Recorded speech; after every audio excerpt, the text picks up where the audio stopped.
Good evening to all. Justice Rajeshwaran, Professor Palanidurai, Mr. Nagarajan, members of the audience. See, about 3/4 of century back in 1950, we, the people of India, gave ourselves a constitution which defined our borders. We raised a flag. We have formed a national anthem. We identified ourselves as a country. That we are celebrating that event which happened in 1950, the constitution which is the backbone of India, the backbone which sustained us through all these years. When all our neighbors, you look around us, the country, Pakistan, Bangladesh, Sri Lanka, they had all sorts of problems, but our constitution gave us protection, gave us strength, sort of created a network of safety for citizens. I've been engaged in the work of connected with Constitution for the last 4 decades. But now there is a doubt whether the Constitution which protected its citizens, do the citizens need to protect the Constitution now? I mean, it's a question. But the discipline that is instilled in me because of the 40 years of experience in the I.A.S. tells me, stop. Not to elaborate on that subject. Anyway, what is this country that we call India? See, this is the country where Hinduism, Buddhism, Jainism, Sikhism, all these religions were born here. And this is the country which has the 3rd largest Muslim population in the world. Indochina and Bangladesh are the other 2 who are surpassed us. And this is the country where Christianity has existed for the last 2,000 years. And this is the country where Jewish people, Jews had their first synagogue. They were thrown out of their country in AD 70 when the Romans destroyed their temple in Jerusalem. They came here. Of course, they had trade relations with us earlier. The entire Malabar coast, we had trade relations. They came and settled there. Even today, you can see Jewish people. In fact, Kerala they had more than one synagogue. When I was in college, there were lots of Jewish people in and around Cochin area. Even today, they have a cemetery, they have a synagogue, and a few families there, Jewish people. And you may have read in the papers, there is a tribe in the northeast part of India, it's called Menshe. 5,800 people are being taken to Israel now by the government of Israel because they are Jewish. They have examined, they have their tradition, history, everything, identified themselves as Jewish. So what I mean is, Zoroastrians, Armenians, we have an Armenian street even today. What does it indicate? The Armenian people were here. When they were thrown out of their homesteads, we welcomed them. They stayed here, they lived here, they did business. Zoroastrians, the Parsis, we have a sizable population even today in Bombay, Maharashtra, many other places. J.R.D. Tata is a Parsi. I mean, lots of people, lots and lots of them, Godrej, lots of people. So this is a country where people have come here from around the world. When there was a problem, they came here, they settled here, they survived here, they identified themselves with our culture. That is how we said this is unity in diversity. Different strands are there. Different strands make a beautiful tapestry.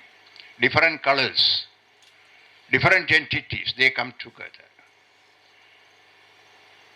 Well, I hope this situation will continue.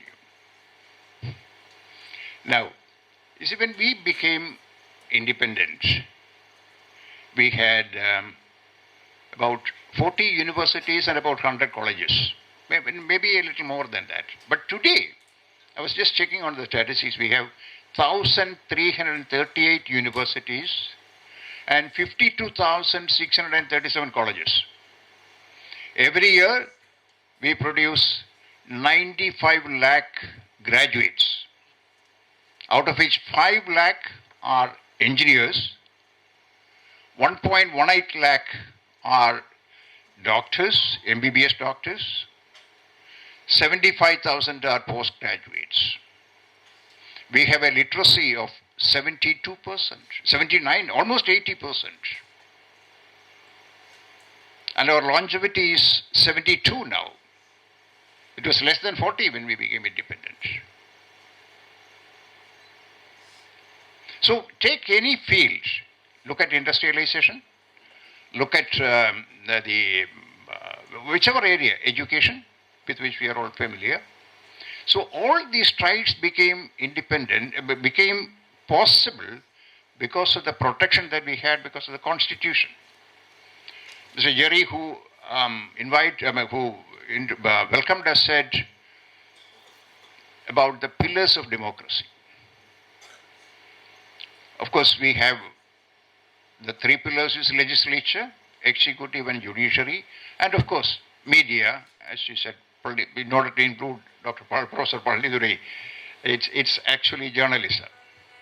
But all these are becoming, with due apologies to the judiciary,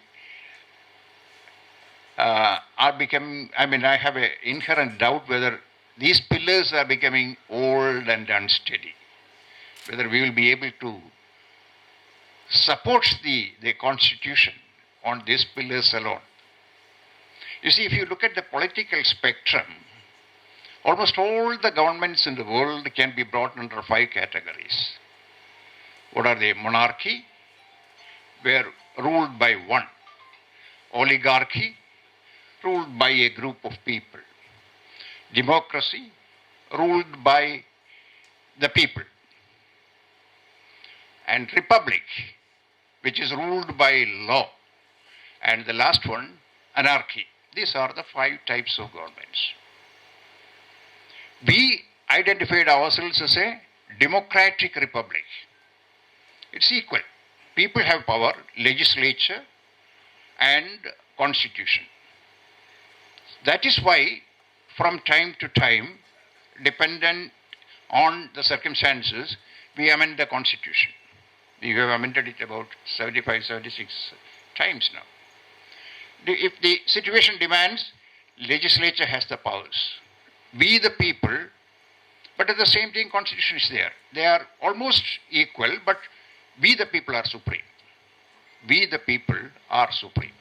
All the other things are subordinate to we the people. That is why the president is the supreme commander. President symbolizes the government, though it is a titular thing. The point here is that we need to be sure of our constitution. I'm impressed by the solid work that is being done by the lower bottom, instilling the spirit of the constitution, because the preamble of the constitution summarizes what we the people, you need to identify yourself. It is not something, we all know that democracy came through the Greek contribution. They were the first people to envisage democracy. They identified, they say any democracy in the world will have 3 types of people. One is called, majority of the people, called idiots. It's not in that term. Idiots are those people who don't contribute to society. They believe in, they're selfish people. Their world ends at the end of their nose. I, me, myself. That's their world. We have a large number of them. They don't do anything. The country, the society it's not static. It's always active. It's a what's the word?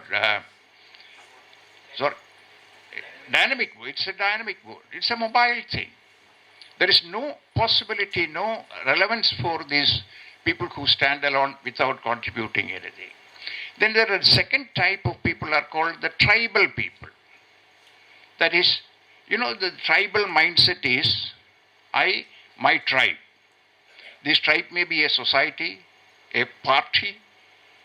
You have the fascists, the Nazis, the communists who believe in their party in principles, and anybody other than that is an enemy. If you don't belong to my tribe, if you look at the history of mankind, you will see the tribal wars. Always the tribe doesn't believe the other tribe. They don't trust the other tribe. They are always fighting with each other. Because my loyalty is to my tribe. If I belong to a particular community, that's it. That's the social net that protects me. I owe something to them. So this tribal setup can be increased to your village, your immediate family, your society, things like that. The third category, which is the most important, which is the most contributing, is called the citizen. Citizen is the person, who are fewer in numbers, obviously, who is conscious of his rights, at the same time, equally conscious of his responsibilities. He believes that he is responsible for the other. So this is what a society consists of. So if the society wants to be mobile, if the society wants to go ahead, you need more of citizens. That is how a commonwealth is formed. You contribute, you need to contribute.